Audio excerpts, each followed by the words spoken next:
Hola compañeros de YouTube, bienvenidos a mi audiocrítica a una película verdaderamente especial. Una película muy especial, muy aplaudida, muy querida y una de las más exitosas de todos los tiempos. Hoy, 25 de mayo, estoy hablando nada más y nada menos que de La Guerra de las Galaxias. Bueno, ¿qué puedo decir de La Guerra de las Galaxias? Esto va a ser muy difícil porque es un peliculón, es impresionante y mucha gente la ha criticado. Voy a contaros lo que yo pienso. Antes de hacer la audiocrítica, quiero advertiros un par de cosas. En este vídeo puede que me cambie la voz un par de veces, ¿vale? Es porque no lo he grabado del tirón, porque es largo, y en algún momento podéis oír que mi voz se escucha diferente, que hay sonidos alrededor raros. No os preocupéis. Esto se debe a que al no grabarlo en el mismo momento, las condiciones del ambiente no son iguales. Pero no creo que os moleste, se me va a oír aceptablemente bien. Dicho esto, paso a la película. La Guerra de las Galaxias es una película de aventuras del género Space Opera estrenada en 1977. Fue producida por Gary Kurtz y escrita y dirigida por George Lucas. Fue estrenada precisamente un 25 de mayo de hace 37 años y desde entonces ha sido considerada un hito en la historia del cine por su innovación en el uso de efectos especiales. Fue nominada a varios premios, entre ellos el Oscar a Mejor Película. Aunque no ganó ese premio, recibió 7 Oscars, un Globo de Oro, 11 premios Saturn, 2 BAFTA, un Grammy y un premio MTV. Un total de 23 premios, no está nada mal. Las ideas de esta película rondaban por la cabeza de George Lucas ya en 1973, cuando él estrenó American Graffiti, su segunda película como director. Él tuvo claro desde el principio que su tercera película iba a ser una aventura espacial espectacular de principio a fin. Se inspiró en los seriales de televisión de ciencia ficción de los años 30 y 40, en historias medievales, películas japonesas de samuráis y mitología clásica. Esta asombrosa combinación culminó en una obra maestra y un clásico imprescindible del cine de aventuras. La historia de la película es muy buena, y lo mejor es que se trata de una obra atemporal.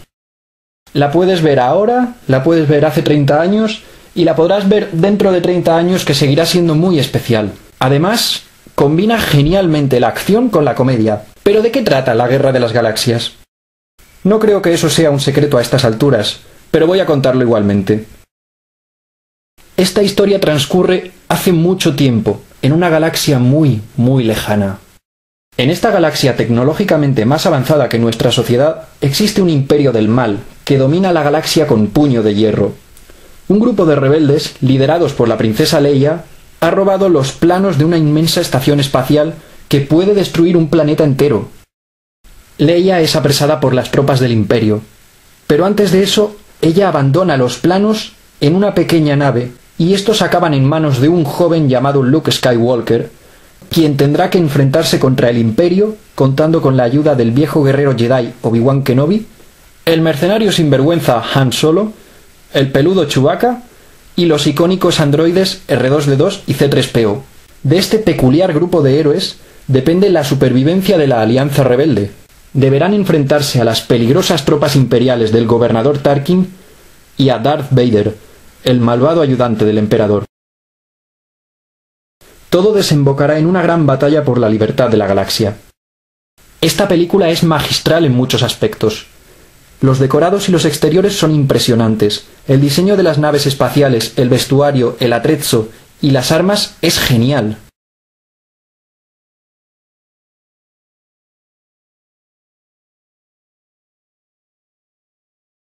Las actuaciones están muy bien. El protagonista, interpretado por Mark Hamill, es un personaje muy humano. Es el aprendiz de héroe. Posee ciertos toques románticos, pero carece de un ideal inalcanzable, porque no tiene una meta definida. Es verdad que se convierte en héroe un poco por casualidad, pero esto es lo que le hace más interesante. Atrapa al público y el espectador sigue a Luke con optimismo e interés. Mark Hamill lo interpretó muy bien. Han Solo... ¿Qué voy a decir de Han Solo? Han Solo está perfectamente llevado por Harrison Ford. Es un personaje muy contrario a Luke. Es vacilón, pasota, dicharachero y carismático. Siempre tiene un chiste a mano y parece que pasa de todo. Tiene un encanto que vuelve locas a las chicas con su chulesca actitud, por no hablar de la socarrona sonrisa de Harrison Ford, que le ha acompañado prácticamente toda su carrera. Es curioso que Harrison ha interpretado a muchos personajes parecidos a lo largo de su trayectoria como actor. De todos los actores que eran jóvenes en esta película, él ha sido el que mejor carrera ha tenido.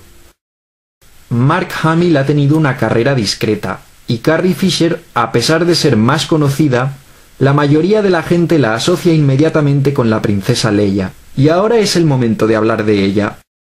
Carrie Fisher tuvo serios problemas con las drogas durante el rodaje, pero eso no le impidió hacer de la princesa Leia un personaje genial. Ella es una chica que no es para nada una princesa Disney, es una tía dura y no tiene miedo a nada. Lo más gracioso son las escenas en que se queja de todo y piensa que sus héroes son unos incompetentes, pero también demuestra ser una buena amiga en varias escenas. Entre los otros actores me gustaría destacar a Peter Cushing y Alec Guinness. El primero hace de Tarkin, un severo gobernador imperial al que no le tiembla la mano a la hora de ordenar terribles ejecuciones a sus soldados. En internet he visto muchas críticas a esta película, muchísimas, y me sorprende que nadie haya mencionado a este personaje.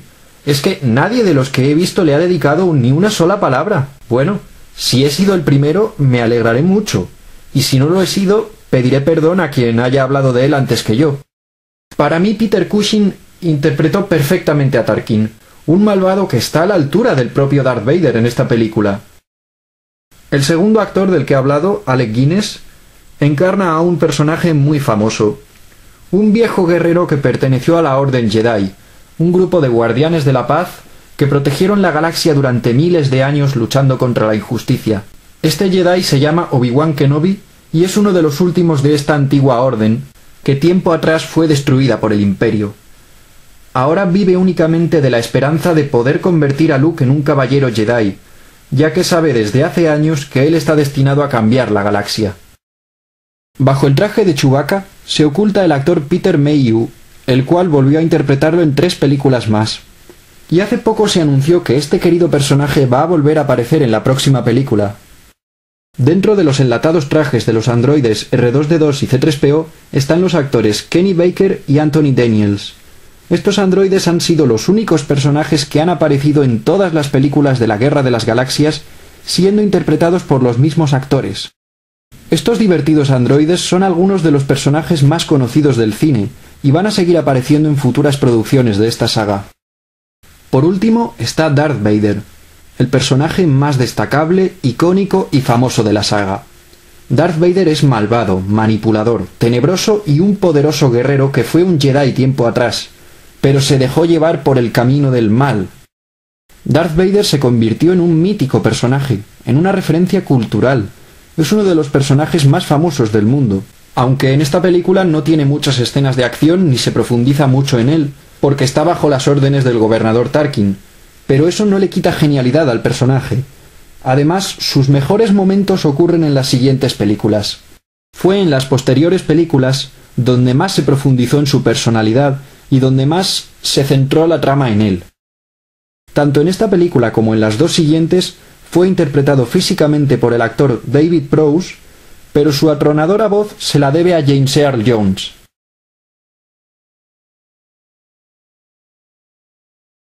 Aunque en la traducción al castellano se pierden algunos detalles, esta traducción es buena y le hace justicia al guión original.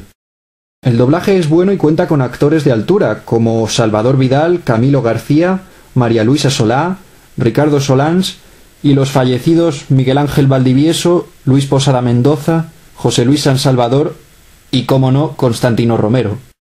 Continuando con el apartado sonoro, hay que destacar los geniales efectos para las explosiones, las espadas láser, R2-D2 y la respiración de Darth Vader. Un punto importantísimo, que para mí es 1/3 de la película, es la banda sonora compuesta por John Williams. Es impresionante, apoteósica, monumental. La lengua española no tiene palabras para describir algo tan asombroso. Ganó un Oscar a la mejor banda sonora, entre otros distinguidos premios, y es la más vendida de la historia del cine. Y lo mejor es que en las posteriores películas no solo se mantuvo la calidad de la música, llegó incluso a ser mejorada. Además, John Williams va a estar en la siguiente película. Es genial. Ahora voy a centrarme en lo visual. Sus efectos crearon escuela. Los efectos de la Guerra de las Galaxias no solo ganaron un Oscar y fueron enormemente reconocidos, también abrieron la puerta a un mundo lleno de posibilidades visuales y una gran creatividad. Es decir, gracias a estos efectos, hoy disfrutamos de películas como Parque Jurásico, Titanic, Terminator 2, Avatar, la saga de Indiana Jones, Spider-Man 2, la trilogía fílmica del Señor de los Anillos, Harry Potter y muchas más. Son efectos que, a pesar de su edad, todavía se ven bien, aunque no os esperéis los de Avatar, por supuesto.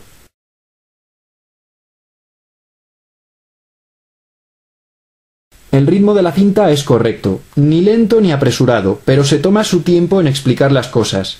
La dirección es buena, a pesar de los problemas que sufrió George Lucas mientras rodaba la película, porque verdaderamente el hombre estuvo muy estresado, de hecho casi le da un ataque al corazón.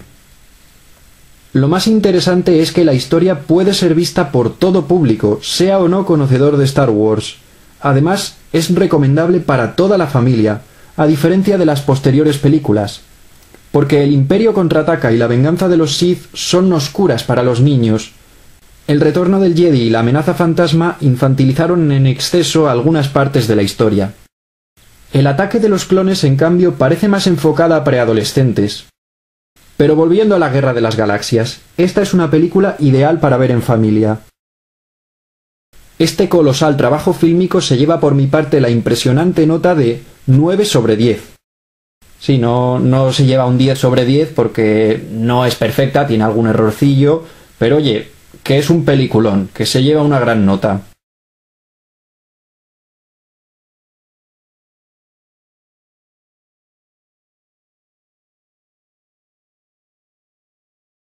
Ahora en la sección de spoilers hablaré de un tema muy importante y polémico sobre esta película, las reediciones.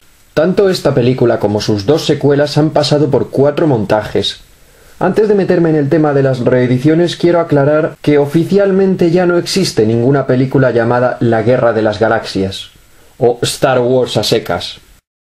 Poco después del estreno de la película, George Lucas y sus colaboradores estaban planificando la secuela.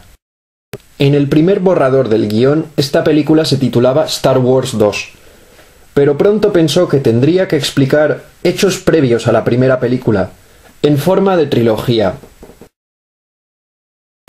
Y esto convertía a su película de 1977 en la cuarta, según la cronología de la historia que estaba creando. Por eso, el título Star Wars 2 fue desechado, y la película fue bautizada como Star Wars Episode 5 The Empire Strikes Back. Star Wars Episodio 5 El Imperio contraataca. Aunque en la promoción de la película, tanto en España como en Estados Unidos, únicamente figuraban las palabras The Empire Strikes Back o El Imperio contraataca. No figuraba ni Star Wars ni el número de episodio. Y claro, si su segunda película era el Episodio 5, pues la primera tenía que ser el Episodio 4. Así que esto hizo que Lucas cambiase el título de su primera película. Pasó de titularse Star Wars o La Guerra de las Galaxias a Star Wars Episode 4 A New Hope o Star Wars Episodio 4 Una Nueva Esperanza. Aunque en España las palabras La Guerra de las Galaxias se mantuvieron hasta la edición de DVD. Star Wars Episodio 4 La Guerra de las Galaxias Una Nueva Esperanza. Vaya un título largo, como para un tráiler. Es por eso que en el Blu-ray esas palabras desaparecieron. A mí me fastidia no poder encontrar una versión en DVD o Blu-ray con el título original de la película, pero bueno, al menos la tengo en VHS todavía. Terminando con el título, ahora tengo que hablar de los distintos montajes que ha tenido la película. El original de 1977.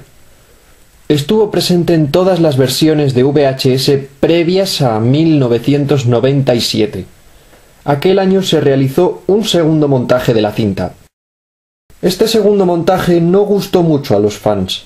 Corrigió algunos defectos, pero también realizó cambios innecesarios de forma descarada. El más famoso es la escena de Han y Grido. En esta escena Han es amenazado por un alienígena llamado Grido. Grido tiene a Han a punta de pistola, y según el montaje original, Han dispara al cazarrecompensas.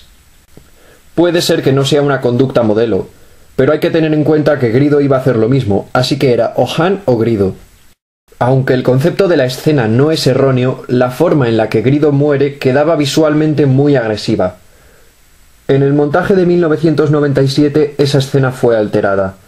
El ángulo desde donde se presencia la muerte de Greedo es menos dramático.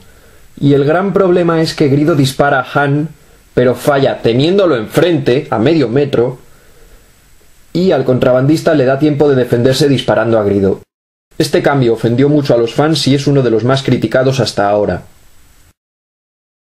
Se mantuvo intacto en el tercer montaje que data de 2004. Fue en el montaje de 2011 donde se recuperó la escena original. En esta edición, Han dispara cuando Greedo va a apretar el gatillo. Esta es la versión que más me gusta de esta polémica escena. En el montaje de 1997 se añadieron monstruos, criaturas y robots en ciertas escenas, siendo la más destacable la escena de presentación del puerto espacial de Mos Eisley. En el montaje original, este lugar parecía un pueblo pequeño, en vez de un gran puerto de paso. En el de 2004 se corrigieron modificaciones del segundo montaje que no terminaron de quedar bien. El ejemplo más claro es Jabba, que como muchos sabemos ha pasado por 3 ediciones. En la primera versión Jabba era interpretado por un actor que hablaba con Harrison Ford, pero esta escena se eliminó porque le quitaba ritmo a la historia.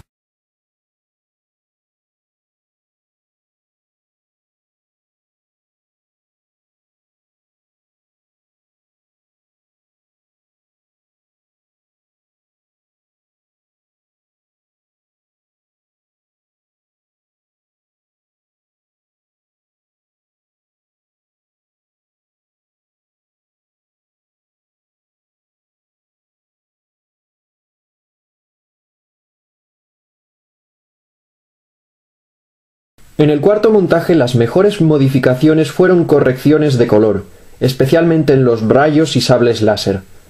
El resto de cambios ya son detalles sin mucha importancia.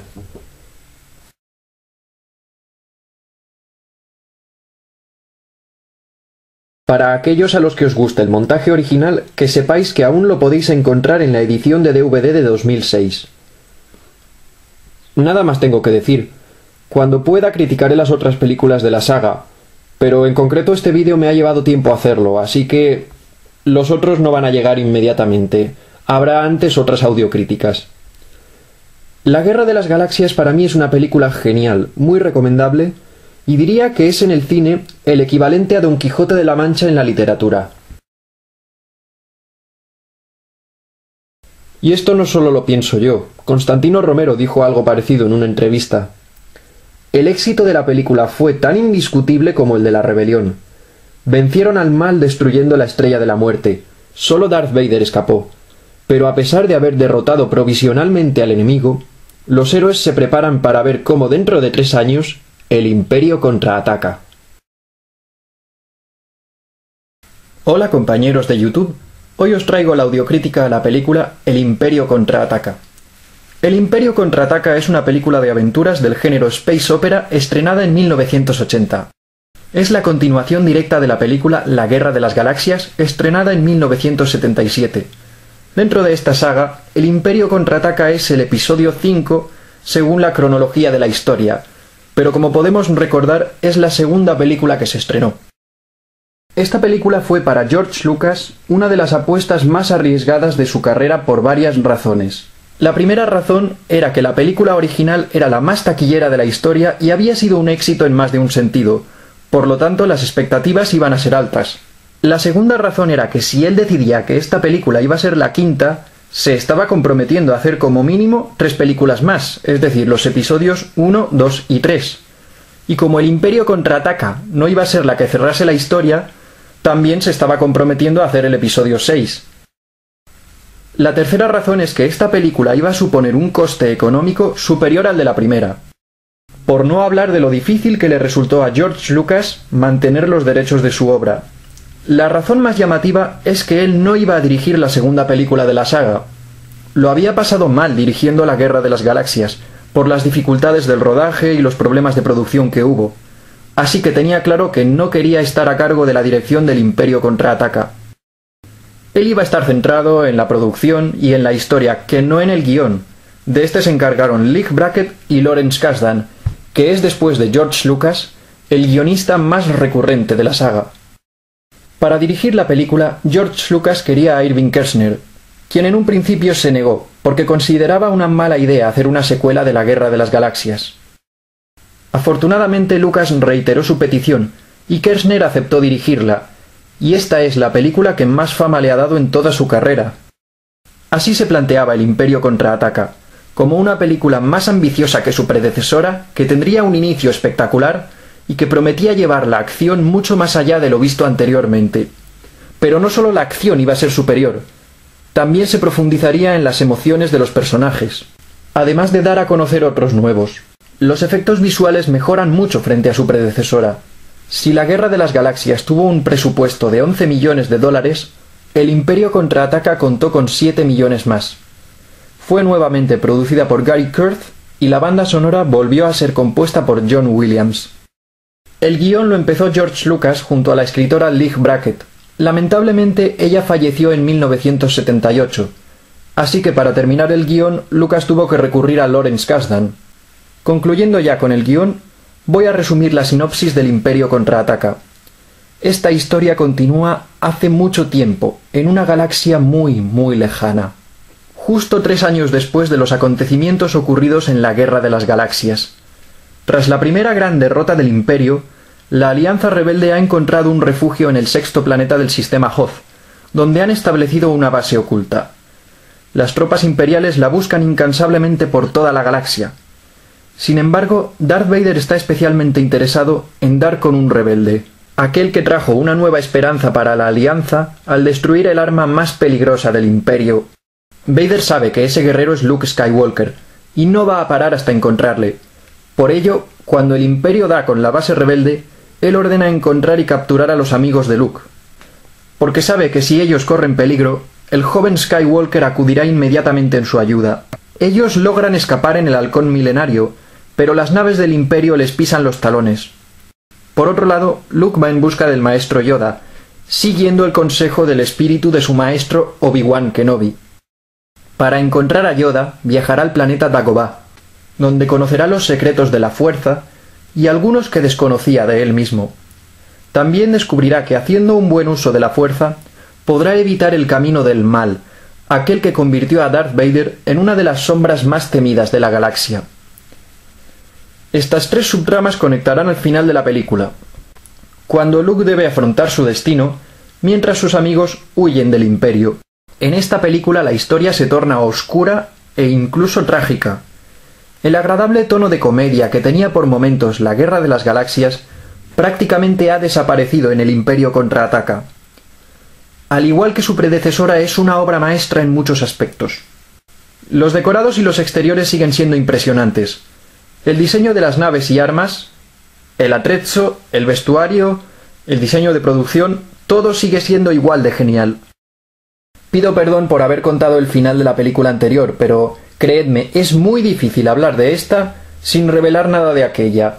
Y seamos realistas, estoy hablando de una película que tiene 34 años. Creo que la mayoría de los que estáis viendo el vídeo ya la habréis visto, puede que incluso varias veces. Ha llegado el momento de hablar de las actuaciones y los personajes. Empezamos con Mark Hamill, que vuelve a interpretar a Luke Skywalker. Lo primero que puedo decir es que tanto Mark como Luke han cambiado desde 1977. Esto lo digo porque Mark Hamill sufrió un accidente de tráfico poco antes de iniciarse el rodaje allá por 1979. Fue operado, pero aunque su cara fue reconstruida, aún se podían ver algunos cortes en ella. Para justificarlos, George Lucas añadió al guión la escena del Wampa. Ahí va un spoiler tontería, spoiler sin importancia. La escena del Wampa es esa que hay nada más empezar la película, en la que un monstruo enorme le hace a Luke varios arañazos en la cara. Mark Hamill hace suyo el personaje, y si en la anterior película lo hacía bien, aquí mejora notablemente su actuación. Esto se debe principalmente a que en esta película él entendía lo que estaba haciendo. No me malinterpretéis, no digo que Hamill sea mal actor, pero según sus propias palabras, cuando actuó en la primera película, no entendía muchas cosas del guión. En cuanto a Luke, se ha distanciado un poco del protagonista tan humano que habíamos visto anteriormente. Sigue siéndolo, pero ahora se puede observar en él un carácter más mitológico. Al principio es mostrado como un héroe convencional. Sin embargo, cuando el film avanza, descubrimos que no es perfecto. Comete errores. Es impaciente. Y lo más interesante de él es que no se rinde ni quiere dejarse llevar por el camino del mal. Y algo que hace que Luke se gane el afecto del público es que a veces sigue más sus sentimientos que cualquier argumento racional, y puede darlo todo por ayudar a sus amigos. También son geniales las escenas en las que aprende a conocer los secretos de la fuerza. Tanto el personaje como el actor me han convencido, y me gusta realmente el desarrollo de Luke en esta película. Ahora debo hablar de Han Solo, interpretado de nuevo por Harrison Ford. Sigue siendo vacilón, carismático y dicharachero, pero aquí Lucas e Irving Kershner deciden profundizar en él, de modo que el episodio 5 nos muestra qué hay más allá de su chulería. Han es un hombre bueno que se preocupa por su gente, y además ha sido ascendido a capitán de la Alianza Rebelde, por lo que sus responsabilidades se han incrementado desde el episodio anterior. También ha empezado a desarrollar sentimientos por Leia. Si logra reducir su chulesca actitud, es posible que ella se acabe enamorando de él. Harrison Ford nos vuelve a entregar a un personaje encantador, que además puede hacer llorar a más de uno y más de una al acabar la cinta. Steven Spielberg vio El Imperio contraataca y dijo que una de las cosas que más había disfrutado de la película fue la actuación de Harrison Ford. Esa fue la principal razón por la que este actor sería su primera opción de casting para la próxima película que estaban preparando juntos él y George Lucas, En busca del Arca Perdida. Carrie Fisher vuelve en esta película para interpretar de nuevo a la princesa Leia. A pesar de que ella todavía tenía serios problemas con las drogas, eso no le impidió darle vida a Leia y convertirla en un personaje genial. Me encanta ver nuevamente a Carrie en este papel. Sigue siendo una tía dura, con carácter, aunque también es más humilde que en el episodio 4. La sientes como más cercana. No la vemos mucho en acción al principio, pero su personaje se desarrolla muy correctamente, y cuando verdaderamente se gana el aplauso del público es en el clímax, cuando toma el mando del grupo y se enfrenta a varios soldados imperiales junto a Chewbacca y Lando Calrissian, personaje del que hablaré más adelante. Las mejores escenas de Leia son, además del clímax, aquellas en las que discute con Han Solo sobre sus precipitadas decisiones. Continuando con el resto del elenco, Peter Mayhew es muy divertido como Chewbacca, y lo mismo puedo decir de Anthony Daniels y Kenny Baker en sus respectivos papeles de C-3PO y R2-D2. Pero si hay un personaje que verdaderamente se convierte en la estrella de la película, ese es indiscutiblemente Darth Vader. Si en la película anterior era genial, esta es la que le convirtió en un icono. Es un personaje brillante, tenebroso, tiránico y malvado. Sus escenas llenan totalmente la pantalla y es alguien a quien el espectador siempre quiere volver a ver. Si bien hay que decir que en la Guerra de las Galaxias el personaje era impresionante, quedaba muy eclipsado por el gobernador Tarkin. Pero aquí eso se acabó, porque si recordamos el final del episodio 4, él estaba en la Estrella de la Muerte cuando ésta fue destruida por los rebeldes, así que ahora está más muerto que Isaac Blasco de Física o Química. En El Imperio contraataca, Darth Vader es un personaje que vemos evolucionar conforme avanza la historia. Además descubrimos datos muy interesantes sobre su pasado, algunos muy trascendentales para la saga, por no hablar de sus escenas de acción, donde demuestra ser un gran guerrero con total manejo del sable láser y el miedo que infunde en sus enemigos. Algo que le caracteriza también mucho es el temor que llega a generar entre sus aliados, ya que cualquier fallo por parte de cualquiera de sus subordinados les puede costar la vida. En resumen, Darth Vader es en mi opinión la gran estrella del film, y si no hablo más de él es porque me podría llevar toda la audiocrítica. Como os he dicho, Tarkin ya no está en esta película, pero a falta de él, aquí debuta el villano principal de la saga. Aunque muy brevemente, esta película nos presenta al emperador en una genial escena en la que mantiene una intrigante conversación con Vader. En esta ocasión, el líder del Imperio fue interpretado físicamente por Elaine Baker. Pero fue el actor Cliff Reveal quien prestó su voz al carismático malvado. Luego quiero comentar esta escena con más detalle, porque la incluiré cuando hable del tema de las reediciones. Es muy curioso que originalmente el emperador iba a ser un personaje parecido a Tarkin, una especie de dictador militar. Pero Lucas desechó esta idea y al final decidió convertirle en el maestro de Darth Vader, el verdadero señor del reverso tenebroso de la fuerza. Continuando con los personajes, en esta película vuelve a aparecer, aunque brevemente, Obi-Wan Kenobi, interpretado de nuevo por Alec Guinness. A pesar de que sus apariciones son muy fugaces, tienen gran importancia en el desarrollo de la trama. A mí personalmente siempre me ha infundido seguridad su presencia en la película. Entre los nuevos personajes debo destacar a 3. El primero de ellos es el cazarrecompensas Boba Fett, un personaje al que Darth Vader ofrece una gran recompensa si éste le ayuda a capturar a la tripulación del Halcón Milenario. Curiosamente, este personaje es uno de los favoritos de los fans de la saga, pese a su aparición tan reducida en las películas. De hecho, Disney planea estrenar una película spin-off de este personaje para el 2016 o 2018. Técnicamente su primera aparición no fue en El Imperio Contraataca, ya que también había hecho acto de presencia en una escena eliminada de la película anterior. Dicha escena fue recuperada en la edición de 1997. También había aparecido en un especial de televisión llamado Star Wars Holiday Special, emitido en 1978. Según los fans, él era lo único rescatable de aquel horrible especial televisivo que muchos consideramos lo peor que le ha sucedido a Star Wars en toda su historia. Algunos odian este especial más que al mismísimo Jar Jar Binks, y eso ya es decir mucho. El segundo personaje nuevo es el carismático Lando Calrissian, interpretado por el divertido Billy Dee Williams. Lando es un personaje para descubrir porque es muy simpático, pero ambiguo. Se parece un poco a Han. La diferencia es que Han es un sinvergüenza delincuente y Lando un sinvergüenza trajeado.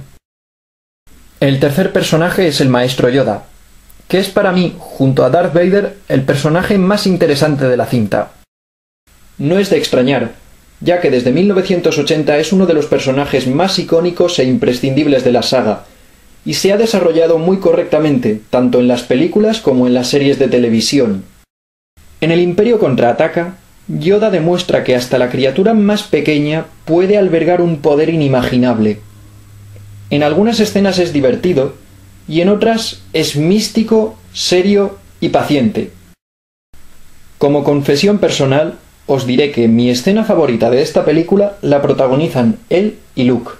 Por último quiero hacer mención a Kenneth Coley en su personaje del almirante Piet, a Julian Glover como el general Bierce, a Bruce Boa como el general Rickan y a Dennis Lawson, que hace del piloto rebelde Wedge Antilles, personaje que ya realizó su pequeña hazaña en la batalla de Yavin en el episodio anterior.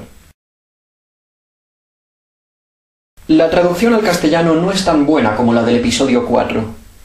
No es una mala traducción, pero sí que hay algunas frases que pierden sentido en ella, pero tranquilos, tampoco son muchas. Una cosa que me molesta es que han cambiado la forma en la que los personajes pronuncian la palabra Jedi.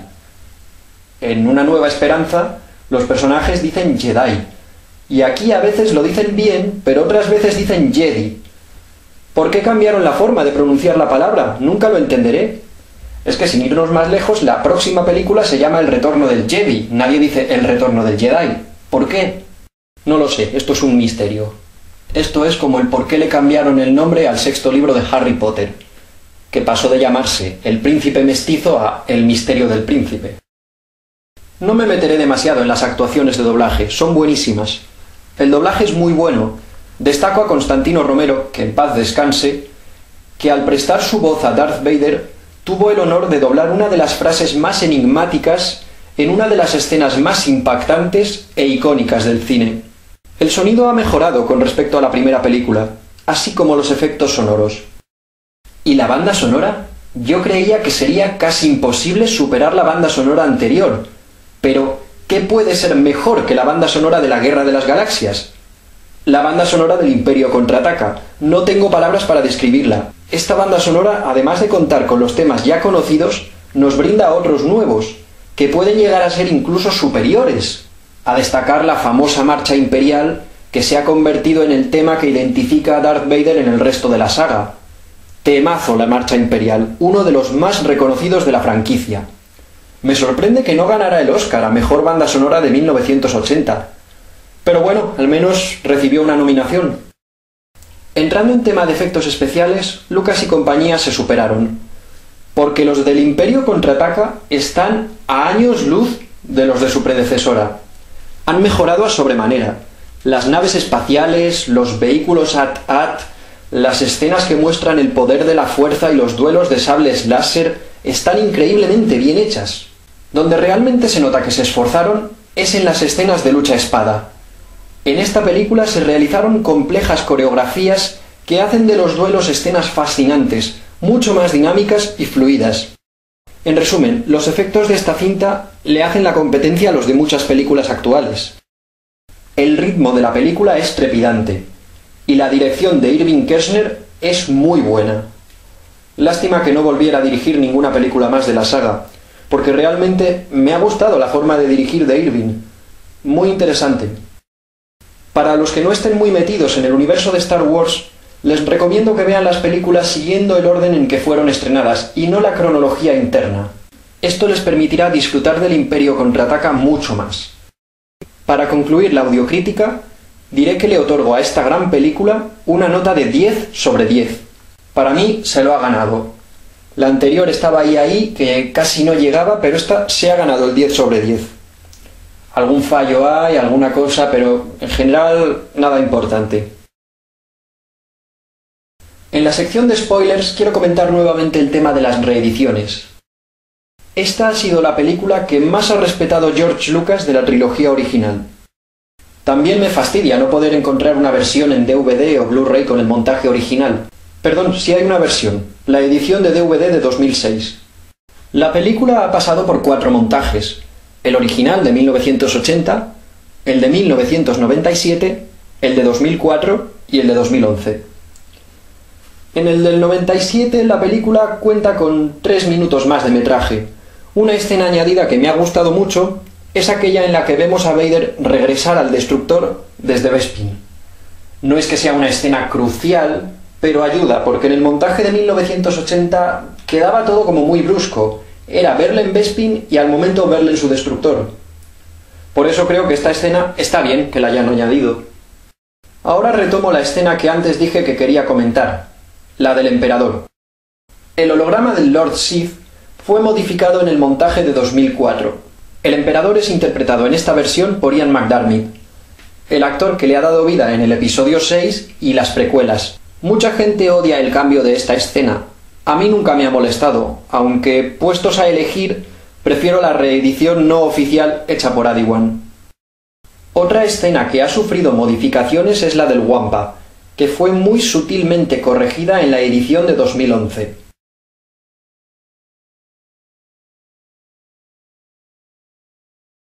Primero quiero comentar un error pequeñísimo en una escena, la escena en la que Han va a ser congelado. Si nos fijamos con detalle, Han tiene las manos esposadas, pero una vez ha sido congelado, tiene las manos libres, más o menos a la altura del pecho. ¿Por qué? Si tenía las manos atadas. De hecho, cuando en la siguiente película se suelta, se libera, las manos están desatadas. Es un error sin importancia, hay que ser muy quisquilloso para fijarse en eso, pero bueno, lo he tenido en cuenta. Ahora quiero comentar 2 de las mejores escenas.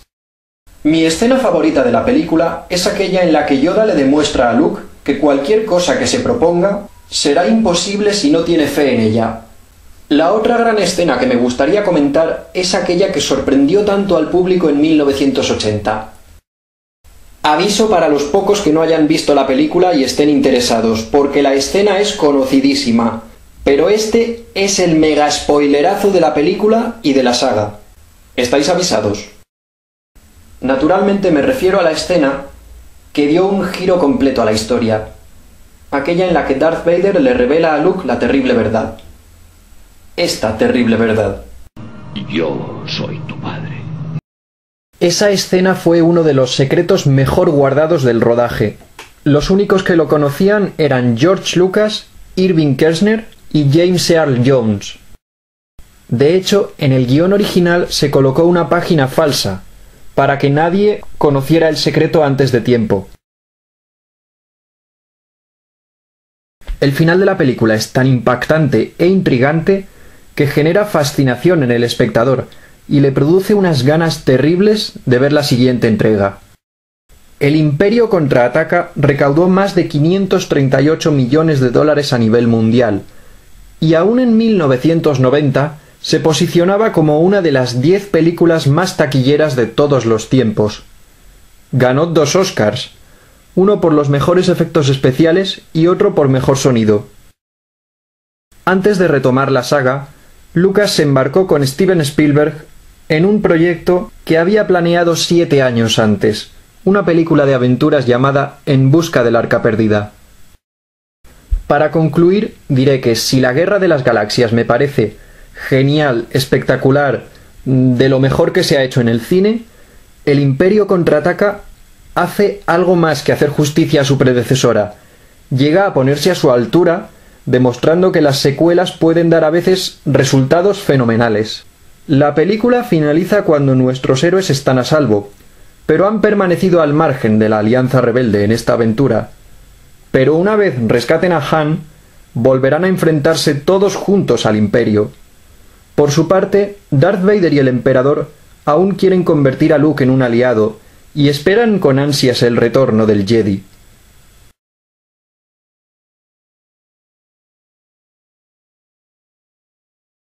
Hola compañeros de YouTube, por fin os traigo la audiocrítica a El retorno del Jedi. El retorno del Jedi es una película de aventuras del género Space Opera estrenada en 1983.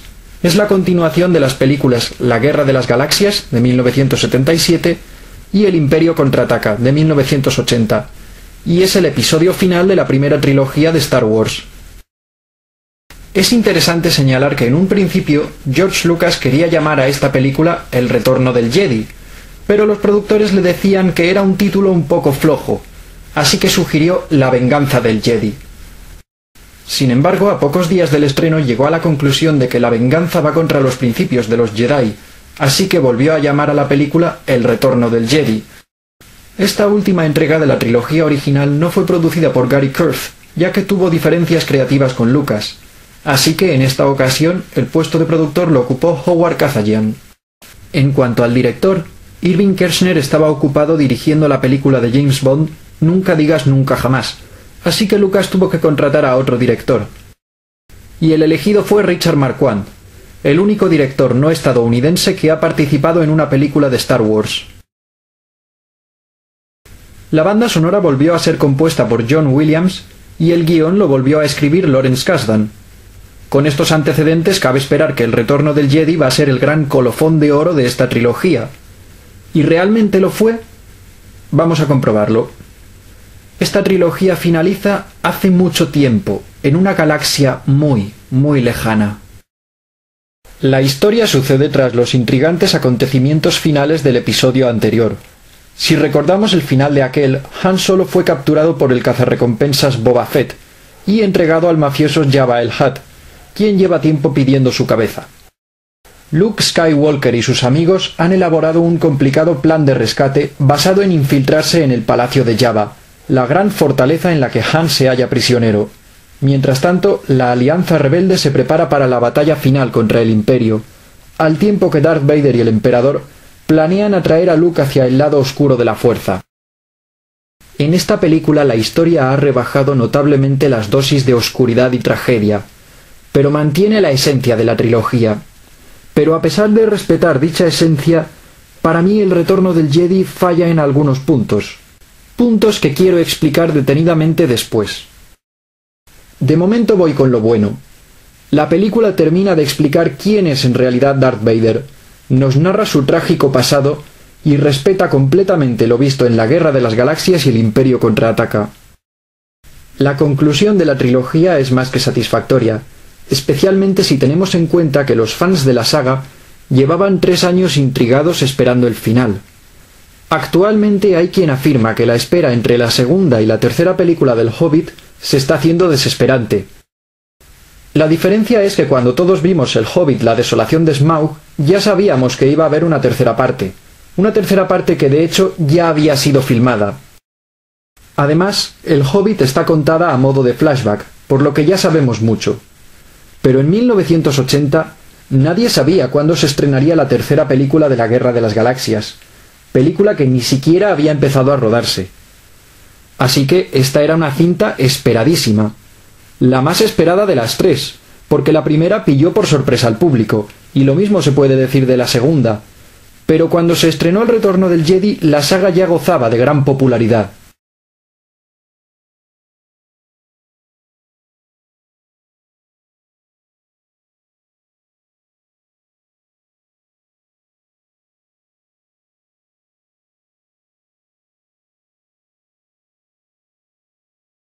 En general, El Retorno del Jedi cumplió con las expectativas del público. Yo la considero una adecuada conclusión para esta trilogía, pero para mí no es superior a las dos anteriores. Y la razón principal es que la conclusión de la saga no iba a ser este film. De hecho, muchas de las ideas que aparecen en esta película originalmente iban a ser distribuidas a lo largo de esta y las tres siguientes. Me refiero a los episodios 7, 8 y 9. ¿Habría aceptado eso el público? No lo sé. Yo digo lo que fue y no lo que pudo haber sido. Al final Lucas optó por condensar todas sus ideas en una sola película. Y eso se nota en el resultado final. Hay cierres de subtrama bien hechos, pero hay algunos que están un poco forzados. Lo que me da la sensación de que George Lucas estaba cansado de Star Wars y quiso dejarlo como una trilogía para poder centrarse en otros proyectos. Algo curioso, ya que originalmente había una clara planificación del estreno de las sucesivas películas y la idea inicial era estrenar el episodio 6 en 1983, el episodio 1 en 1986, el episodio 2 en 1989, el episodio 3 en 1992, el 7 en 1995, el 8 en 1998 y cerrar la saga en 2001 con el episodio 9. Pero en lugar de eso, el creador de la saga se tomó un descanso de 16 años para estrenar su trilogía de precuelas y renunció a la trilogía de secuelas, la cual está actualmente en manos de Disney. Quiero matizar que eso que he dicho de que Lucas se tomó un descanso no es del todo cierto. Fue un descanso relativo porque en esos años produjo muchas películas y varias series de televisión. No quiero desviarme más, por lo que seguiré hablando del Retorno del Jedi. Por lo que yo sé, esta película tuvo un presupuesto de $32 millones. Eso quiere decir que el presupuesto de esta supera a la suma de los presupuestos de las otras dos. Como podéis comprobar, los realizadores contaban con más recursos en muchos sentidos. Los efectos visuales mejoraron bastante, y se pueden poner perfectamente a la altura de los de muchas películas actuales. Solo hay una escena en la que me chirrían un poco los efectos. Pero es un detalle mínimo y, como se suele decir, el diablo está en los detalles. En general, comparándola con las otras dos, no se queda atrás. Una vez más tenemos unos decorados muy llamativos y unos exteriores preciosos. En concreto, los bosques de la luna de Endor, rodados al norte de California, son muy impresionantes. El diseño de las armas es magnífico. En el que veo una notoria mejoría es en el de las naves. Este episodio muestra muchas naves nuevas. Algunas apenas tienen relevancia, pero son interesantes de ver, ya que enriquece más este universo y nos brinda información visual muy interesante sobre el mismo. Lo que me lleva al siguiente punto, el vestuario. El vestuario es tan creativo como el de las dos películas anteriores.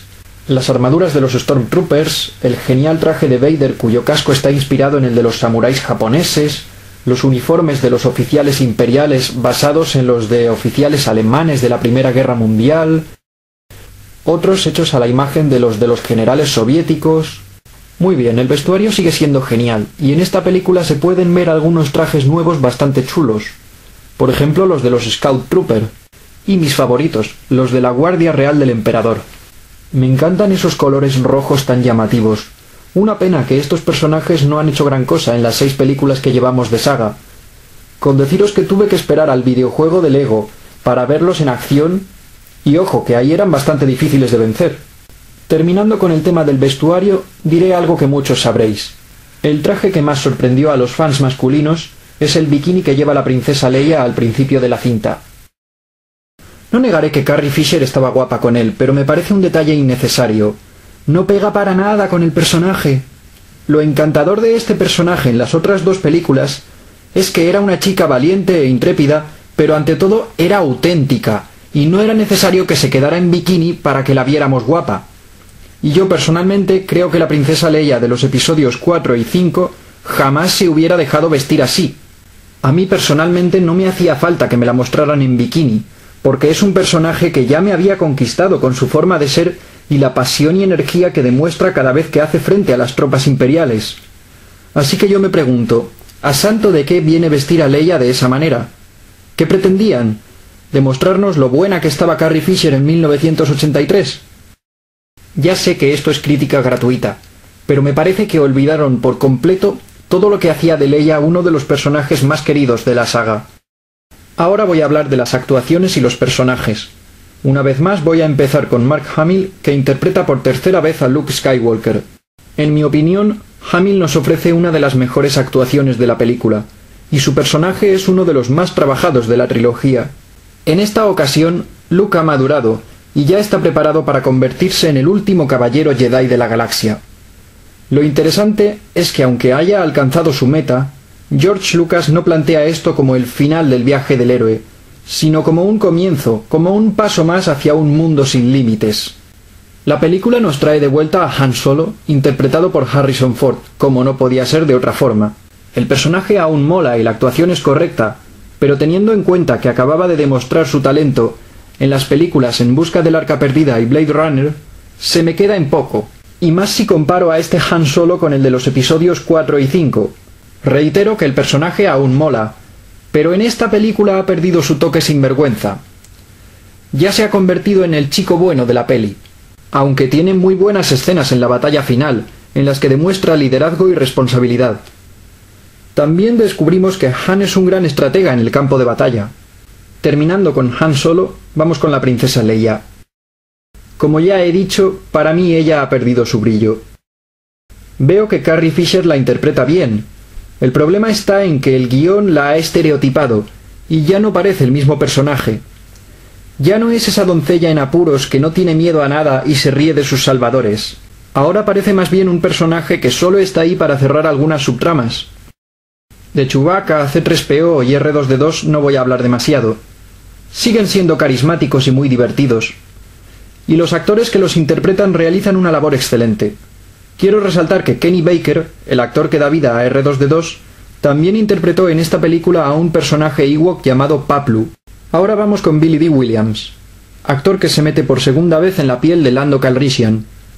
Tal vez no sea tan divertido como en El Imperio contraataca, pero juega un importante papel en la batalla final junto al piloto rebelde Wedge Antilles, interpretado por Dennis Lawson.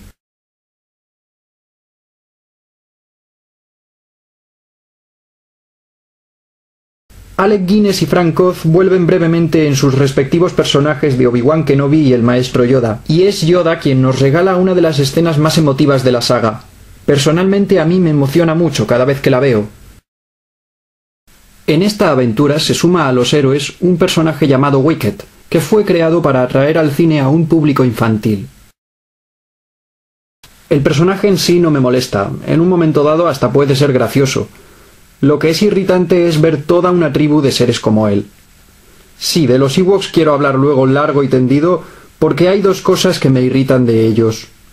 Pero eso serán spoilers, ahora continúo con los demás personajes. Como ya he hablado de los héroes, debo empezar con los villanos, y como no podía ser de otra forma, el primero será Darth Vader. En esta película, Lucas nos mostrará el lado más humano del personaje. Es muy interesante indagar en su pasado y descubrir que hay una tragedia oculta, esa oscura tragedia que le terminó convirtiendo en lo que es, la ominosa sombra que aterroriza a la galaxia en nombre del Imperio. Al igual que en el episodio 5, su mera presencia basta para mantener atento al espectador. Esta película termina de confirmarle como uno de los villanos más impresionantes e icónicos del cine. Pero no podemos hablar de Darth Vader sin hacer mención a cierto personaje no malvado que está muy ligado a él. Ese personaje es Anakin Skywalker, el padre de Luke, quien tiempo atrás fue un gran caballero Jedi que terminará siendo un personaje fundamental en este episodio. Continuando con los villanos, ahora le corresponde su turno al emperador Palpatine. Es verdad que él ya había hecho acto de presencia en El Imperio contraataca, pero será en el retorno del Jedi donde le veremos en todo su esplendor. Sus escenas son las más tenebrosas.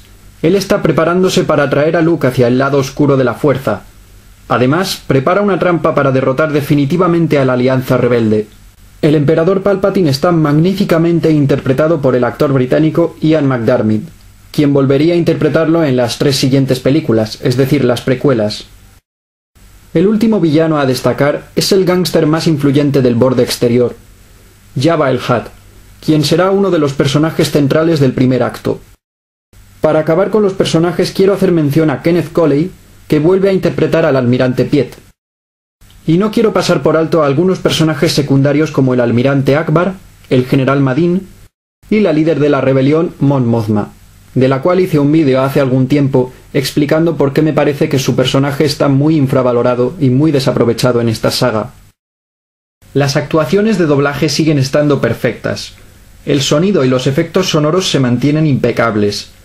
La banda sonora es muy bonita, aunque recurre mucho a los temas ya conocidos. De entre todos los temas nuevos, mi favorito es el que se compuso para Luke y Leia.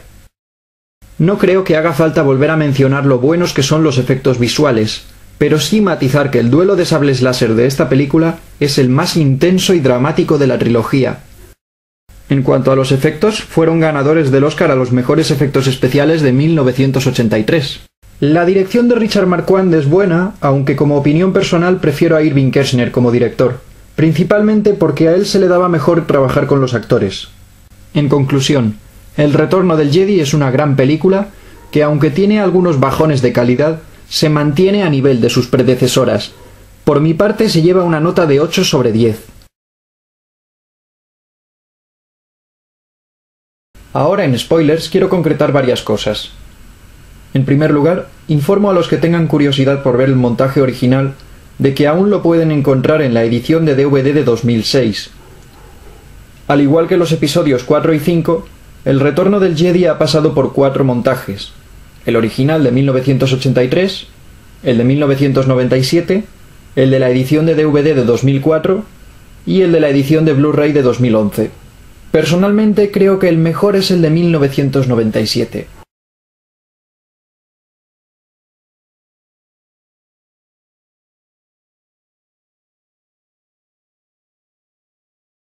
Entre las escenas modificadas destacan 4.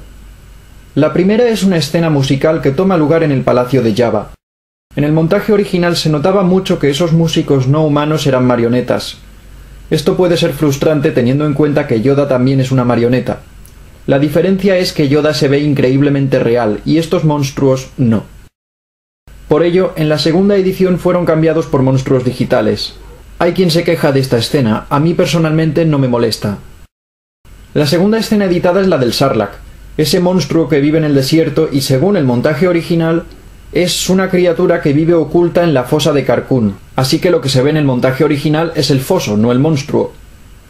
Sin embargo, en la versión remasterizada de 1997, Lucas añade digitalmente al Sarlacc, un monstruo que parece una especie de gusano gigante. La tercera escena modificada es la celebración final. En dicha escena no solo aparece la luna de Endor, también podemos ver planetas como Bespin o Naboo, entre otros. El cambio final es la escena de Anakin Skywalker. En el montaje de 1983, Anakin fue representado por Sebastian Shaw. No, no es ese Sebastian Shaw. Ese Sebastian Shaw. Todos tuvimos esta imagen del fantasma de Anakin hasta que llegó el montaje de DVD de 2004. En esta ocasión, la cara del Jedi es sustituida por la de Hayden Christensen, el actor que lo interpretó en los episodios 2 y 3. Es un detalle gracioso, pero un poco incongruente, ya que cuando Anakin murió ya no era joven. Además, Luke conoció al Anakin viejo, por lo que no tiene sentido que su espíritu sea joven. Primero porque en esa escena Luke parece mayor que Anakin. No tiene sentido, sobre todo porque si el espíritu de Anakin es joven, ¿por qué los de Obi-Wan y Yoda son viejos? Reediciones aparte, ahora quiero tratar aspectos más concretos del episodio 6. Algo que para mí le baja puntos a la película es el inicio. Es un buen comienzo y era necesario rescatar a Han, pero se hace largo. El rescate no acaba hasta el minuto 34. Yo pienso que en este comienzo tendrían que haber ido un poco más al grano. Hay otras escenas que quiero comentar. Una que me gusta mucho es aquella en la que Han y su tripulación cruzan un bloqueo imperial para entrar en la luna de Endor. La otra gran escena es obviamente el enfrentamiento final de Luke contra el Emperador. Escena en la que Darth Vader se bate entre la sangre y la lealtad a su maestro.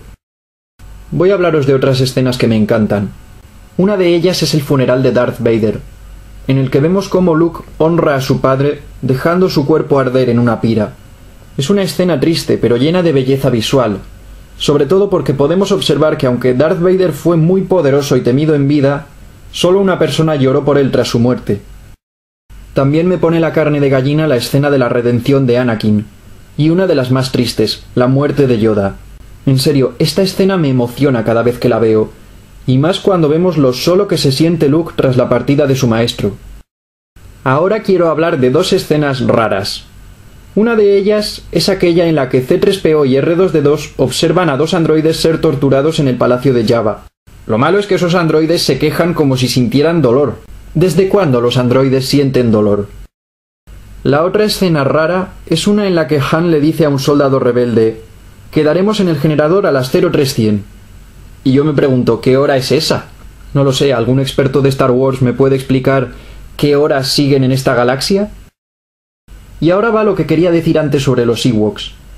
Aparte de que tengo la sensación de que la caída del Imperio es muy repentina, ¿cómo pueden los Ewoks dar una paliza a soldados de una de las mejores legiones de Palpatine? Entiendo que la intención es mostrar que una pequeña ayuda puede significar mucho, pero sigue siendo raro, y más después de descubrir que estas tropas son las mismas que llevaron a cabo los asesinatos de la Orden 66. Dicho de otra forma, soldados entrenados para matar a los Jedi no pueden con los Ewoks. Yo quiero creer que en realidad los Ewoks no vencieron a las tropas imperiales. Solo hicieron una serie de distracciones que dieron tiempo a los rebeldes. Quiero creer eso. Pero lo que más me irrita de los Ewoks es lo siguiente. Muchísima gente odia a Jar Jar Binks, y quedas bien si odias a ese personaje. Sin embargo, muy poca gente se queja de los Ewoks. ¿Por qué? Porque salen en una película de la trilogía original, y por lo tanto son muy monos. En cambio, si George Lucas los hubiera sacado en La amenaza fantasma, nadie habría hablado bien de ellos. Pero claro, como son personajes de la trilogía original, casi nadie protesta por los Ewoks. Me parece un poco hipócrita por parte de muchos que Jar Jar sea un personaje infame, pero los Ewoks resulten monos y graciosos. Tanto infantilizan la saga los Ewoks como los Gungans, y yo los he aceptado a ambos como parte de esta franquicia. Es lo que tiene haber crecido con estas películas. Esto que os diré ahora es un dato súper friki. Es un detalle que pude observar la primera vez que vi El retorno del Jedi. ¿Os habéis fijado en que el emperador se parece muchísimo a la bruja de Blancanieves? Pálidos, arrugados y encapuchados. Harían muy buena pareja, ¿no? Ya para acabar diré que esta trilogía rebosa gran calidad y que la recomiendo de todo corazón, porque fue hecha con mucha pasión y amor por los mitos e historias clásicas. Al acabar esta película podemos ver que la rebelión ha triunfado sobre las fuerzas del mal. Durante varios años muchos creímos que Star Wars acabaría aquí, pero ahora sabemos que no. El año que viene podremos ver cómo continúa la historia en Star Wars: El despertar de la fuerza. Pero antes de ver esa nueva película, tendremos que retroceder a un tiempo en el que los caballeros Jedi eran los guardianes de la paz y la justicia en una milenaria república que comenzaba a caer en desgracia. Los habitantes de esta galaxia estaban siendo acechados por una oscura sombra del pasado, una amenaza fantasma.